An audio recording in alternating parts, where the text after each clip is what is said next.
Oh, hey, welcome to another edition of the Trustcast Show. And I'm with Susan Stivalo, and she spent 30 years in medicine from ICU and oncology nursing to clinical nutrition and personal training. Earned 5 degrees along the way, and now you're working on your fifth. But Um, number of, six, actually. or Number number, six. you're working on your sixth, sorry. Yes. My Um, doctor, nurse practitioner. yeah, so that's a lot of work. So now you run advanced health and aesthetics in White Plains, Correct. and you combine everything you've learned along the way to help clients with weight loss, hormone optimization, aesthetics, IV therapy in a space you describe as where luxury meets clinical precision. That's So, correct. um, you've worked in all these jobs in medicine, and what was the moment that made you think, I need to go out on my own and build something from scratch? The When I was at personal training, I was on my own already, and the nutrition was a component of the personal training. So when I received the master's in clinical nutrition, I was already almost on my own. I didn't work for anyone. I was working for myself. It's when I got involved with the nursing in the hospitals that I said I really, and I'm still there at the hospital right now. But I would like to leave bedside at some point and just focus on women's health, men's health, and overall wellness, and be in my luxury space. So this is right now it's a side light Yeah, it's a side. It's basically my side gig, so to speak. I'm yep. here when I'm not at the hospital. So the minute I leave the hospital, I come right here, and feel rejuvenated. So you graduated magna cum laude from Uh-huh. multiple places. Yes, I Where does did. that drive come from? I think family. I come from a very old school Italian family that pride themselves on work ethic. So it was embedded in my genetic, so to speak. So I had my tunnel vision focus. I always wanted to be the best of everything, and I feel like if I didn't put my efforts in, I wouldn't be the best of everything.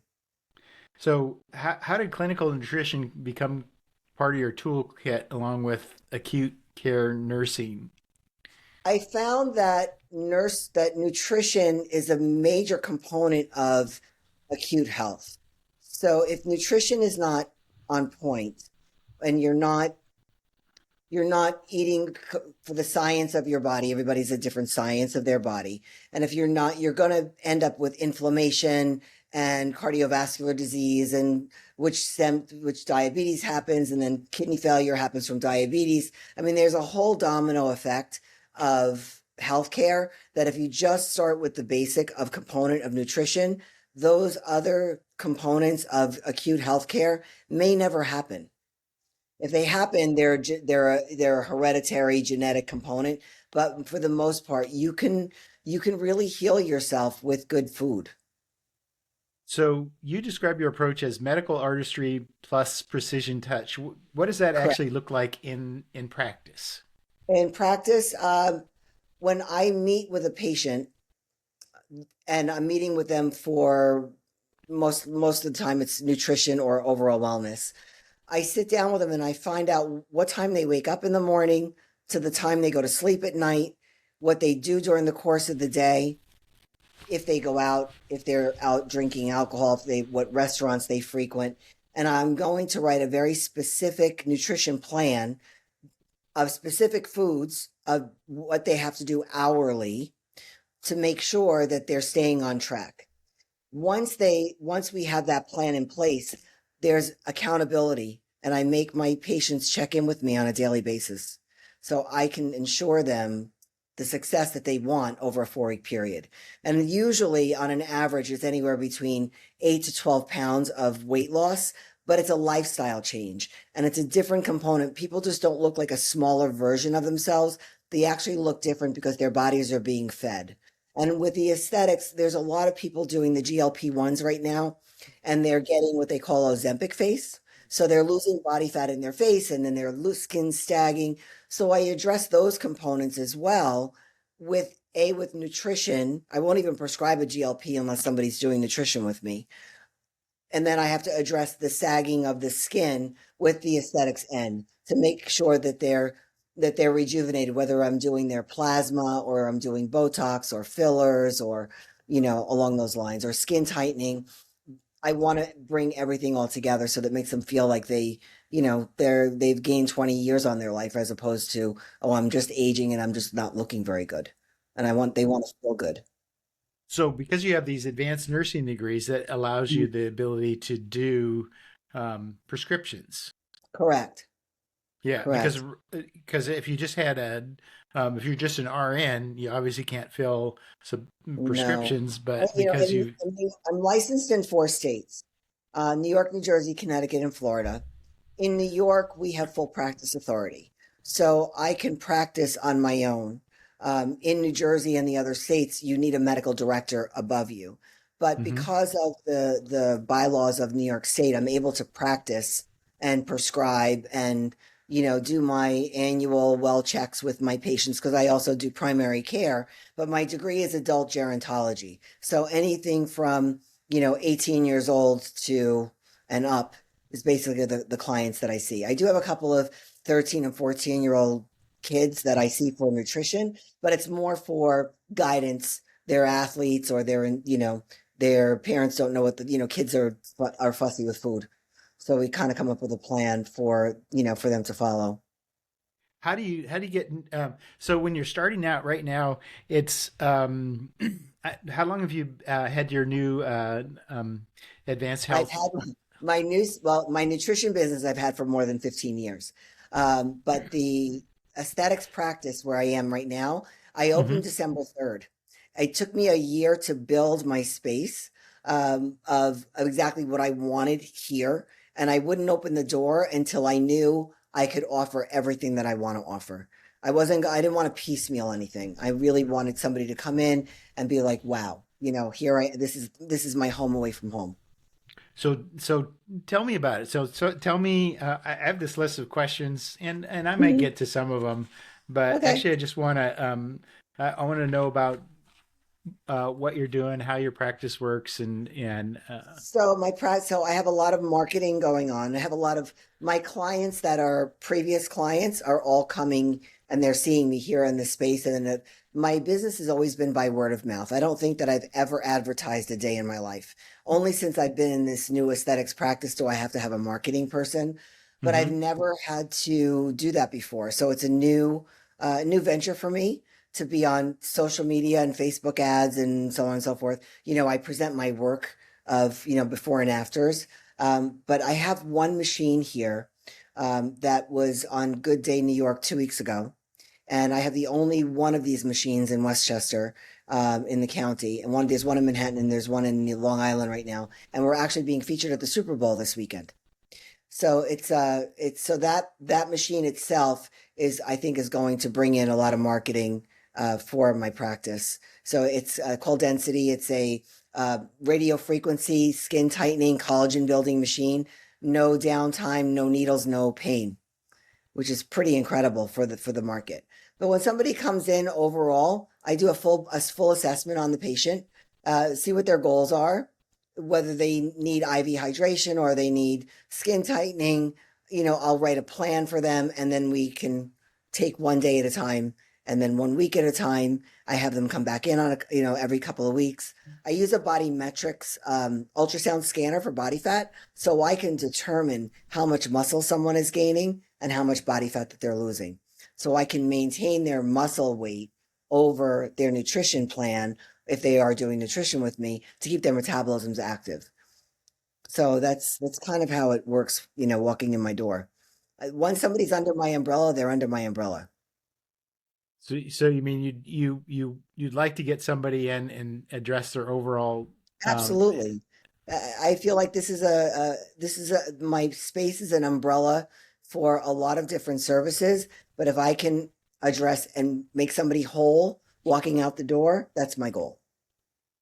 so you said you do primary care there. Do you do Hmm. it right there at Advanced Health? Yeah. You have Mhm. primary care It's services? mostly women's wellness. I have a lot of women that are perimenopausal or Hmm. they have thyroid issues or weight loss concerns, and I address that here. So I'll do a well check and I'll do a full physical assessment.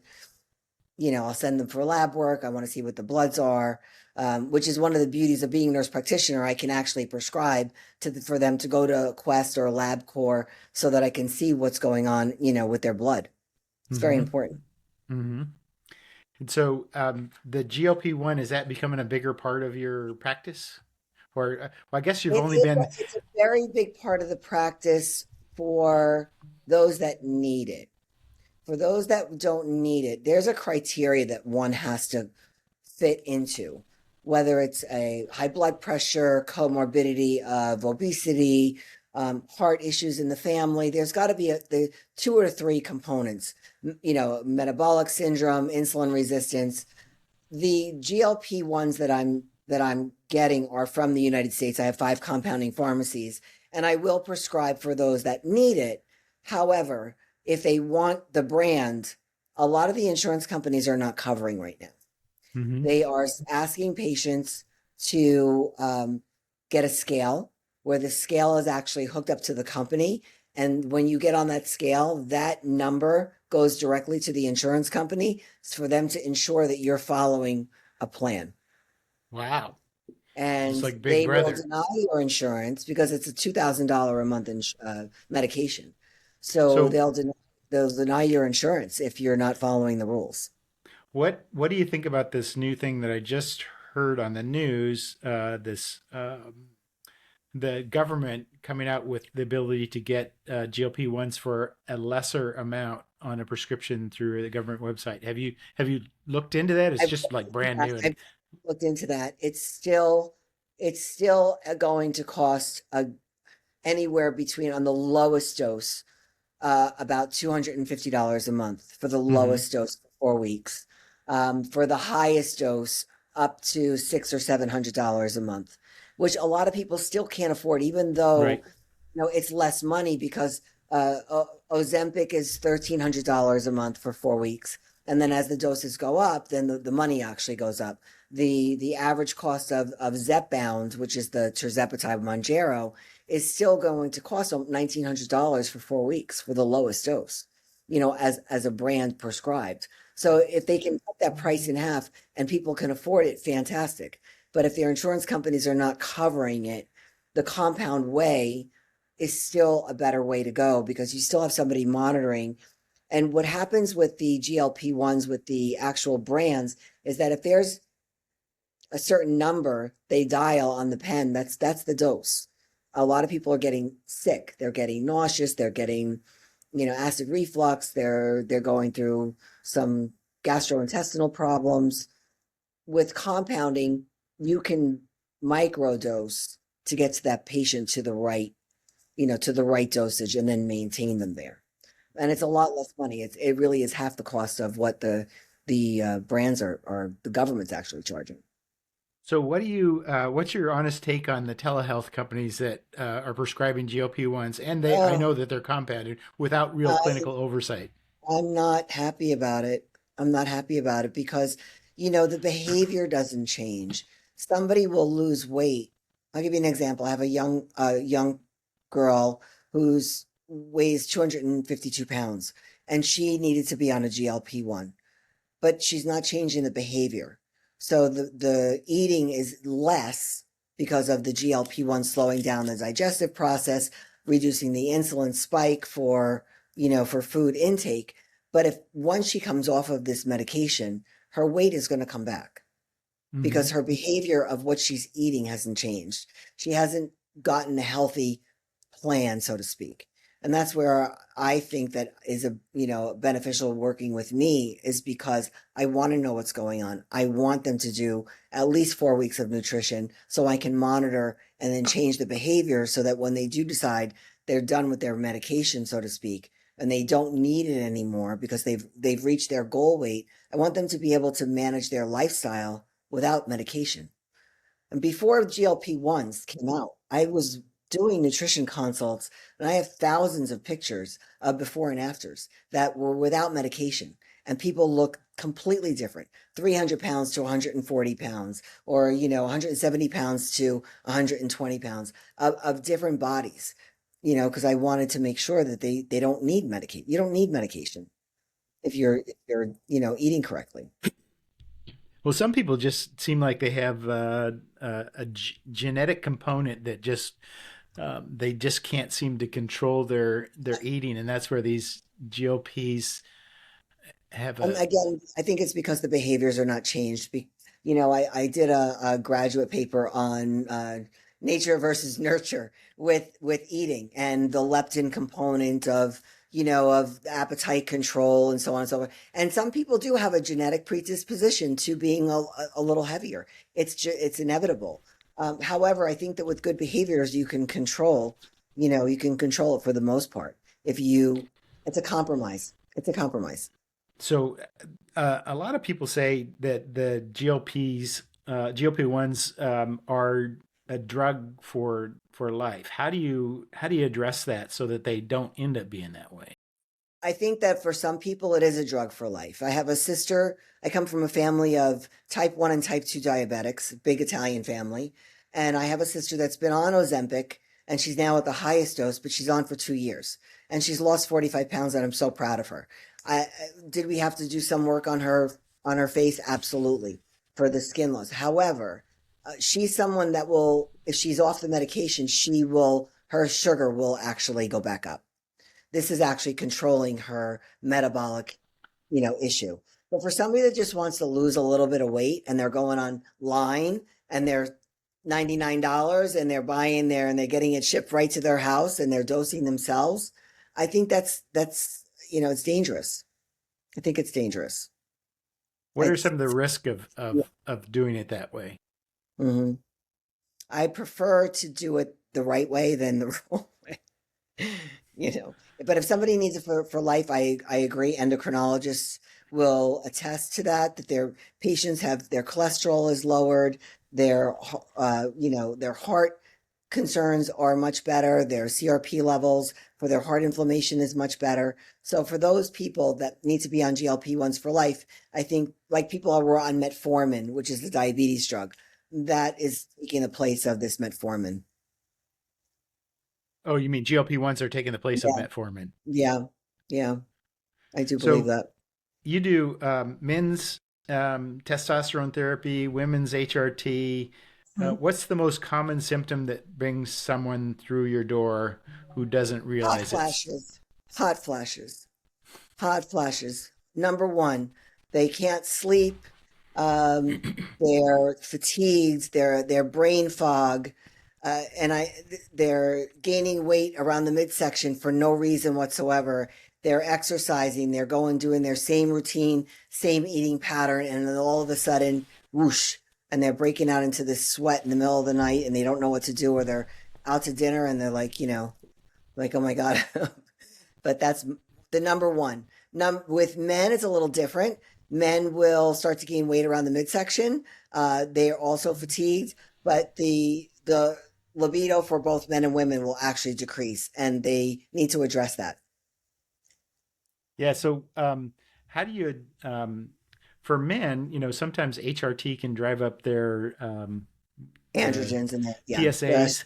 Hmm. So how do you address that, or you just have to watch It's it? the numbers game. You have to see how old the patient is, what the average, when with the blood work, obviously. I test for PSA anytime you're doing any kind of testosterone, because I need to make sure that they're safe, keep them within their limits. And then if their testosterone is below 200 and then they're, in their 40s, that's not healthy. They'll end up with more problems than they will with, the benefits are going to outweigh the risks. So they're better off on testosterone than not on testosterone. But you have to do it gradually. A lot of these men they'll go online again. They'll go online or they'll buy it on the black market and they go, oh, I'm taking so-and-so Cypionate or whatever the medication is, and I'm injecting 2 or 3 times a week. And I'm like, okay, well, what else is going on? So, I have to check their estrogen levels because their estrogen levels will also increase, which can cause another bunch of problems for them. Hmm. So it is the numbers. It's reading the blood work. It's making sure that you're microdosing. Nothing goes, too prescribed too fast. I'm more on the conservative side to gradually increase a patient on their medications, especially women with progesterone. If they are not menopausal, they can't have progesterone every single day. They'll become very moody, they'll gain weight, and then they're going to be far worse off than they were with hot flashes. So there's a lot of, oh, yeah. sorry, I didn't, go ahead. There's a big criteria, and it's a specific science for each body. So there's a lot of skepticism about anti-aging medicine being snake oil. How do you separate the science from the hype? Research, peer-reviewed research. If something is peer-reviewed and I have enough evidence to say that this works and there's enough evidence out there, I will use it. If it's something that's, I see it online on TikTok, oh, try this and try that, and this is good for you. And it's just a supplement and I read the ingredients and I'm like, okay, this is a multivitamin, it's not going to work. Then obviously that's not good. Mm-hmm. A lot of these companies are doing like NAD, anti-aging NAD injections, anti-aging NAD IV drips. If you're getting NAD from a good company and it's once in a while IV hydration, most of the time the person can't tolerate the IV because it's just too much on the system. But if you have a good NAD, micro dosing, seeing how the patient feels, and then backing them off where they don't need it every day and they just need it a couple of times a week is the way that I like to work with my patients. I will not just prescribe or just tell them go buy it on over the counter, because you have to separate it. You have to have peer-reviewed research before you could do anything, medically, or you're going to lose your license. I work too hard. What is an NAD and what does it do? So NAD it's a chemical in the body that your body produces as you're growing up, and it starts to reduce at a certain age. And it basically is that the legs on your DNA start to shorten, which means you start to age. Mm-hmm. So the premise of the NAD is to give you more energy, to start lengthening those DNA legs, so that you have more energy and you have more physical muscle strength and you're sleeping better, to reverse the aging process. Is that the telomeres? It's the telomeres. So here I have some rapid fire questions for you, just for fun. Coffee or IV drip first thing in the morning? Oof. Hydration over caffeine. Hardest degree to get out of the 5, now 6. Oof. The hardest degree, my doctor, nurse practitioner. Is that what you're working on right now, huh? I'm working on it now. I'm in my first practicum. I have 4 more to go. But here's the thing about me, and I'll make this short. I am the type of person that finishes everything fast. My nursing degree I did in a year. My master's in nurse practitioner I did in 10 months of classes, 21 weeks of clinical. My doctor, nurse practitioner, I started on June 30th, and I'm almost finished. Oh, wow. So I might be going a little hard on myself, but I think that this is the most, because it's a lot more research, and it's actually developing a protocol for a practice, for a paper. And I have to present this to the dissertation board. So I would say that's the hardest. Favorite peptide right now? Favorite peptide? I would say NAD is my favorite peptide. And what's your personal IV cocktail? Myers cocktail with glutathione IV push slowly for anti-inflammatory and liver cleansing. Hospital scrubs or clinical luxury? Clinical luxury. One supplement everyone should take? Vitamin C. Okay. Best advice a mentor ever gave you? Best advice a mentor ever gave me was when I was studying for my boards. She said to me, there is only so many ways they can ask you about potassium. Basically telling me that the questions are going to be backwards and upside down. And if I know everything about the one particular medication, I will be fine.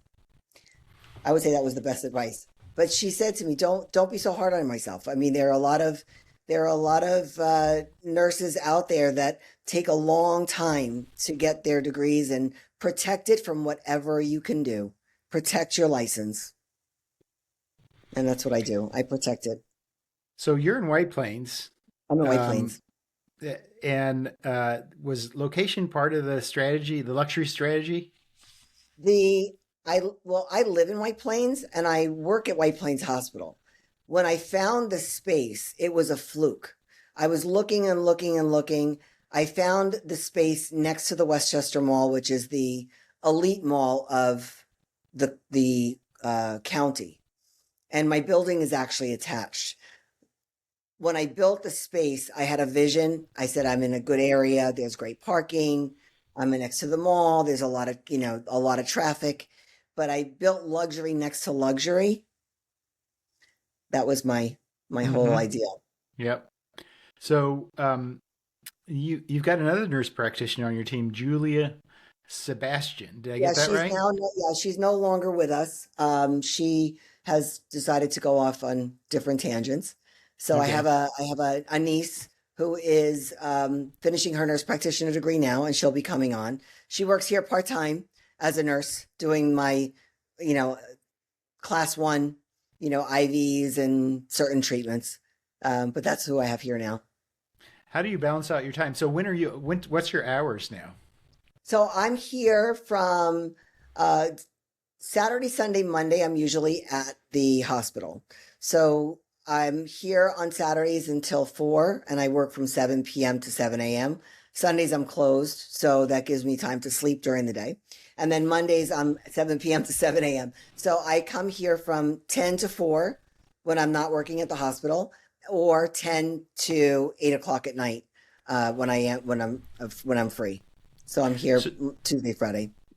So everything in your clinic is by appointment? By appointment. Okay. By appointment. So you offer concierge services, including travel accommodations for out-of-towners. Correct. And correct. Where's your most far-flung patient come from? Switzerland. Oh, that's quite a ways. Yeah. How did you come upon that particular patient? Through a referral. It was a referral from somebody that lived in town. So here's a good question for you. What's been harder, mastering the clinical side or running a business? Running the business. The clinical science end for me has always been very easy. I love to research, so I absorb like a sponge. But the business, there's a lot of people out there that want to sell your equipment, and there's a lot of, the accountant and this paper and this receipt and this, the business end is definitely harder. It's more time consuming. So how do you handle the patient who wants something that you don't think is right for them? I'm honest. I had a patient that came yesterday, and she told me she wanted to get Fraxel, which is a laser treatment on her face. Mm-hmm. And I told her that her skin was had beautiful skin. And I basically talked her out of it. I mean, I said to her, you don't need it. The downtime is horrendous. Unless you go into the right practitioner, you could scar. You could have discoloration on the face. I mean, I'm honest. Do treatments that are almost non-invasive, that are not going to cause you any harm, and you'll still get the same or better result. Might take a little longer, but you'll get a better result. So you're finishing your Doctor of Nursing practice. What's your dissertation on? My dissertation is on, believe it or not, it's for a psychiatric telehealth practice, psychiatric inpatient and telehealth practice, compliance with telehealth visits. That patients that are on psychiatric medication, whether they're anxiety, depression, bipolar, and how they are going to be compliant to showing up for their appointment. That's what it's on. Oh, that's interesting. So do you have a telehealth component to your business that you have right now? I do. I have, I have a couple of success stories. I have family members that were in the military. And at one point, I was doing nutrition for soldiers in Iraq via telehealth. And the time change was different. So I would, 11 o'clock at night for me was 11 o'clock in the morning for them. And they would show me their barracks and they would show me what they were eating. And we'd have this, amazing telehealth experience. So it is a big component. So it doesn't matter what time zone that I'm in. I'm always happy to do a telehealth appointment. So here's a kind of an obscure question. So if somebody's watching this, maybe in a similar situation in a different town, they're thinking about opening their own wellness or aesthetics practice. What's the one thing that you would tell them? Make sure that you continue your skills education. One class of skills of any kind of Botox or filler just is not going to work. You have to be as educated as possible. Things change in the industry on a weekly basis. So, and there are so many different modalities that are actually coming out now that are less invasive. So I would say to this person, make sure that you research as much as possible, continue your education, and keep it going. Keep it going. Go to every conference you possibly can. Learn what's out there.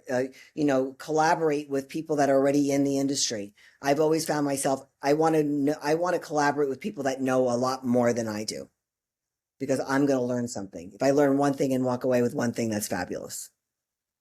So where do you see, or what do you want for advanced health and aesthetics, like in a year from now or 5 years from now? Well, I signed my lease for 5 years, so I'm going to be here. I would like to expand. I would like to have a full staff working here and treating people, practitioners. Even if I have to bring in a massage therapist, whatever is going to make people happy here is what I will do. I'd like to expand. I have 1,500 square feet right now. I have 3 treatment rooms plus my Zen room and a beautiful lobby. I would like to take over next door and take the other 1,500 square feet. Okay, great. Well, so if somebody wants to find you, Susan, and they say, oh, this sounds really great to me, tell me, so you're at the Westchester Mall or right next to the Westchester Mall? So the building is attached to the Westchester Mall. I'm at 34 South Broadway. I'm on the ground level, so they can either come in through the front entrance, main lobby, or the back entrance where they can park at the Westchester Mall. They can find me there. They can call me, text me, email me, find me on Instagram, find me on Facebook. So what's the email address and what's the phone number?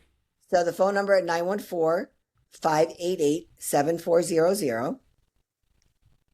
The email is susan@advancedhealthandaesthetics.com. And it's AESTHETICS. Facebook is advancedhealthandaesthetics.com. Instagram is same. LinkedIn is Susan Stivalo. They want to find me on LinkedIn, which you found me on LinkedIn. Yep. I think that was it.